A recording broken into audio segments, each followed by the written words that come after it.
trainings for workers about their rights.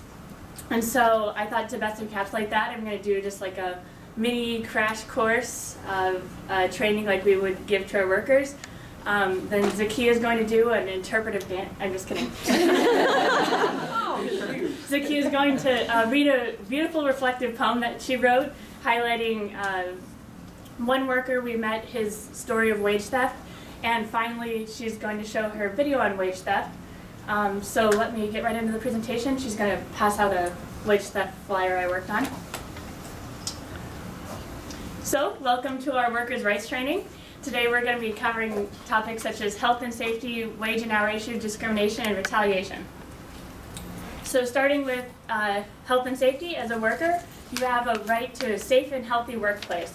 That means you have the equipment you need to do your job safely. You have a right to know what chemicals you're working with.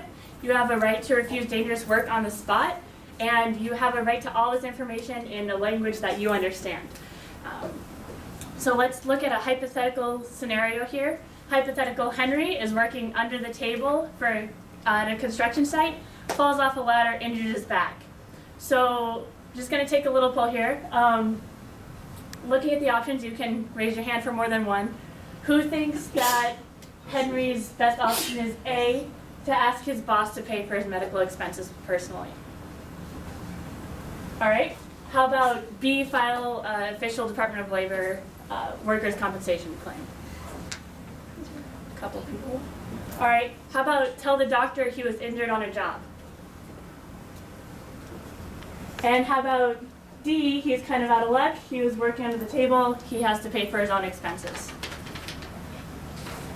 Yes, so the answer is actually B and C.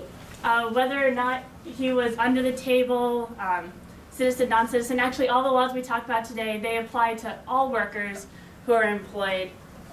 They all have a right to these things, even if you're under the table or off the book. So that's a common misconception, but a lot of you are right on point there with that. For wage and hour, again, this is just a brief overview. So with the Wage Theft Prevention Act, which was enacted in 2011, outlined some requirements that a pay stub must include. So for example, full company contact information, pay period, hourly rate, which should be time and a half. Specifically, something to note here is under the deductions, this miscellaneous section.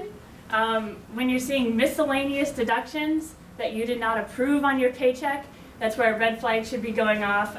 Could be for illegal deductions for personal protective equipment, such as hard hats or respirators.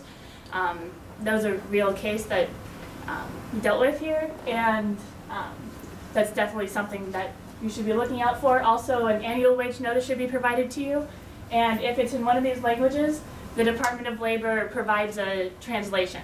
So you can get in English and your primary language. Finally, discrimination. These are the categories as well as genetic information that are protected under federal law. And any of these categories is illegal for your employer to make employment decisions based on these. The state provides additional protections, such as sexual orientation, military status, and family status, and domestic violence status. So you'd be looking at the New York law if you fell under one of those categories.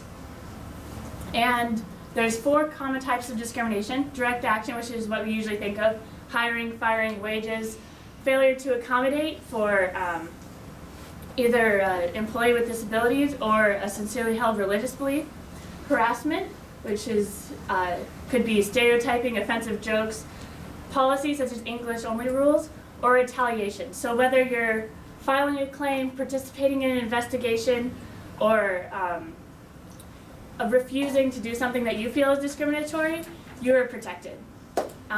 Just to wrap things up, here are some resources available to you. And as always, the Winkosh Worker Center, we're here to help you with any questions or any part of this process that you might want to contact us for. So thank you. That concludes our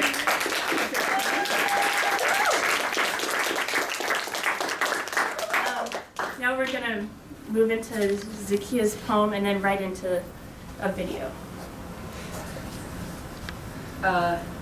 Sorry if this seems a little rushed. We're trying to be under time. So this poem is called Cranes in the Sky. Can you all hear me? Or A little louder. Okay, can you hear me now? Yes. Okay. We spend all this time wondering, who exactly is they? Who exactly am I? Resisting arbitrary power, believing we'll win if we try, smiling at all these cranes in the sky, living in a fallen city, hoping all boats will still rise, seeing collaboration as power to uncover the lies. We have the privilege to strive, to ensure that our fellow man can still thrive, so we stay here. Play here, work here, because we want to end the fear.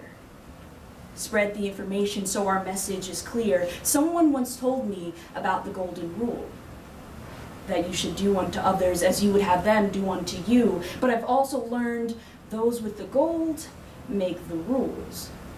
Well, those with the gold don't realize that it isn't the resources that give them power. The ones with all the control are all of those who can't live in a tower, yet their voices go unheard. While the fact of their impoverishment, their enslavement becomes increasingly more absurd. It's their fault they don't succeed. They aren't smart enough to know what to do. The lazy are many, while the hardworking are few. Creating more mouths to feed, more sheep for the slaughter with no shepherd to lead, never considering that enough frightened sheep can still stampede, can demand their right to be human, their right to be free. So we riot, we rally, we yell, fight, and scream to reframe the narrative, to achieve what seems like a fantastical dream, just to prove this isn't some nefarious scheme to rob anyone of their will, but to ensure everyone has a fighting shot even still. His name was Angel, and he had no idea that he had been robbed of $1,000 in wages while on the job. He really wasn't going to do anything about it. He would have let it slide. But he could have used $1,000, perhaps to help put the world on his side. Angel is not alone in getting robbed blind by indifferent employers with no qualms committing such a crime. That's why we're here, at least in theory, to help keep these people in check, to remind them that their workers still matter, even if they might look like a threat. We must cooperate to fight our invisible oppressors. We must show solidarity to defeat our aggressors. We must declare that we will no longer be slaves, that we won't participate in this unequal trade. We know our worth. We know our struggle. We know our pain. We know our capacity, our power. We know our names. This story of revival and triumph isn't just about cranes in the sky. It's about believing in our own humanity, and it will begin with you and I, TY.